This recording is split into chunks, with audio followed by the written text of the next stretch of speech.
So what's going on, guys? It is Jamie, it's speedboxing. Make sure you guys subscribe to this channel before you click on to any of the videos. Also comment below in the comment section if you guys have any opinions in what I'm saying in any of the videos. Like always, it is appreciated if you guys could drop me a quick sub or two on my channel. So Anthony Joshua will take on Joseph Parker in a heavyweight unification bout for the IBF, WBA, IBO and WBO heavyweight titles on March 31st at the Principality Stadium. It was confirmed today. The fight has finally been done. These two have been in negotiations for a while now. Parker's team weren't happy about the money, but they've managed to reach a deal and a percentage that Joseph Parker's team are happy with, and that's what both sides are happy with. So yeah, I'm looking forward to this fight. I think it's going to be a very interesting matchup. You've got Joseph Parker, 25-0 with 18 knockouts.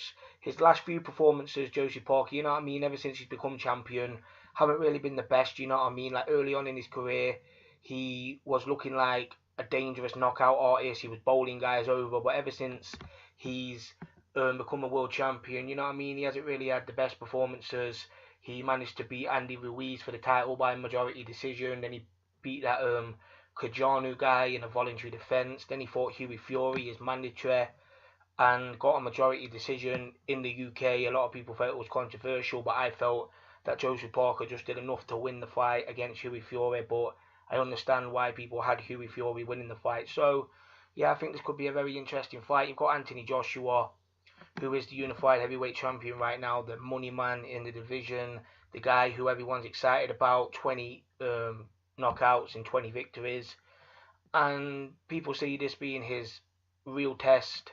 Well, apart from the Klitschko fight, they see this being his real test so far in his career, because Joseph Parker is a young guy, he's a world champion, this is a unification, he's hungry and he's ready to become a unified heavyweight champion by knocking off Anthony Joshua. And people are saying that Joseph Parker is going to win this fight. Obviously, a lot of people are favouring Anthony Joshua. Anthony Joshua is the favourite to win the fight. But a lot of people are saying Joseph Parker is going to win this fight, because Joseph Parker, you know what I mean, is a bit smaller than Anthony Joshua. So that gives Joshua an advantage there. But Joseph Parker's got quicker feet. He's got quicker hands. He's a lot more mobile than Anthony Joshua. But Anthony Joshua, in my opinion, is a lot stronger and he hits harder. And I think technically he is a better fighter, Anthony Joshua, than Joseph Parker. But Joseph Parker is the quicker guy. I think Joseph Parker might be a little bit more tactical in this fight, because against Hughie Fury he was very aggressive because he was against a boxer. But against Anthony Joshua, you know what I mean, he might be a little bit more cautious of the power from Anthony Joshua. Or maybe not, because rumour has it that Joseph Parker has a fantastic chin. It's never really been tested, his chin, but apparently he's got a really, really good chin.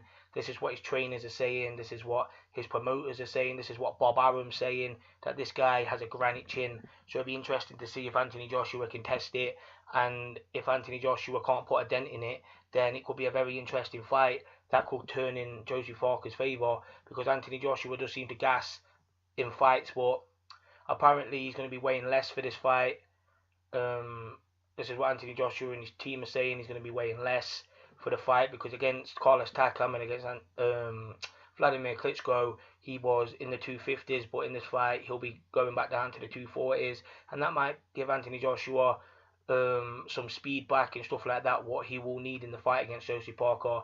Because in terms of hand speed, there's only one guy I think who's got quicker hands than Joseph Parker, and that's Andy Ruiz. And Joseph Parker still managed to get the victory over Andy Ruiz in a very close fight.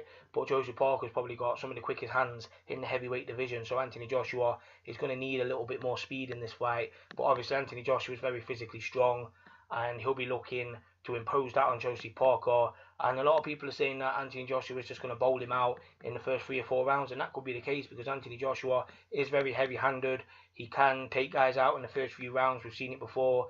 And it'll be interesting to see if he can do it to Joseph Parker, or maybe the fight will last a bit longer and maybe Anthony Joshua will struggle with stamina still, even though he's weighing in the 240s, because against Dillian White he was weighing the 240s and he still gassed out in that fight. But at the end of the day, it depends how competitive the fight is. Against Dillian White, Anthony Joshua was showing a lot of heart in that fight, you know what I mean. He was really trying to put it on Dillian White. He let his emotions get to him in that fight, so I think that emptied his gas tank a little bit. But if he takes a little bit more of a cautious approach against Joseph Parker and paces himself a little bit better, he could get the knockout later on. Or he could get a points decision. That wouldn't shock me either if Anthony Joshua managed to get a points decision. But I do see the fight being competitive in spells. But I'll be favouring Anthony Joshua to win the fight. I think that Anthony Joshua, like I said, is the bigger guy, he's the stronger guy. He hits harder, and I think technically he's a little bit better than Josie Parker. But obviously Josie Parker has that speed advantage in terms of foot speed and hand speed. So yeah, very interesting fight. It's a fight I need to see, so I'm looking forward to it, and I'm glad it's been made. So comment below in the comment section. What do you guys think of this fight? Who have you got winning? It's JM, it's Speedboxing.